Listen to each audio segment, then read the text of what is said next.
کتاب رسول اللہ صلی اللہ علیہ وسلم کے 200 سنہرے ارشادات۔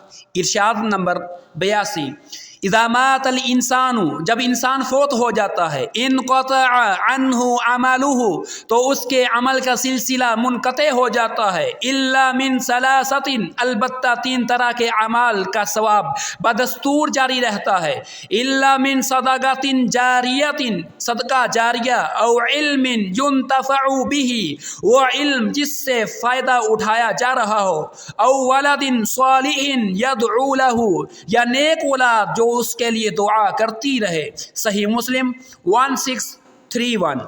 ارشاد نمبر 83، من صلی العشاء فی جماعت، جس نے عشاء کی نماز باجماعت ادا کی، فکأنما قام نصف اللیل، اس نے گویا نصف رات قیام کیا، ومن صلی الصبح فی جماعت، اور جس نے فجر کی نماز بھی باجماعت ادا کی، فکأنما صلی اللیل کلہ، اس نے گویا ساری رات قیام کیا۔ صحیح مسلم 656۔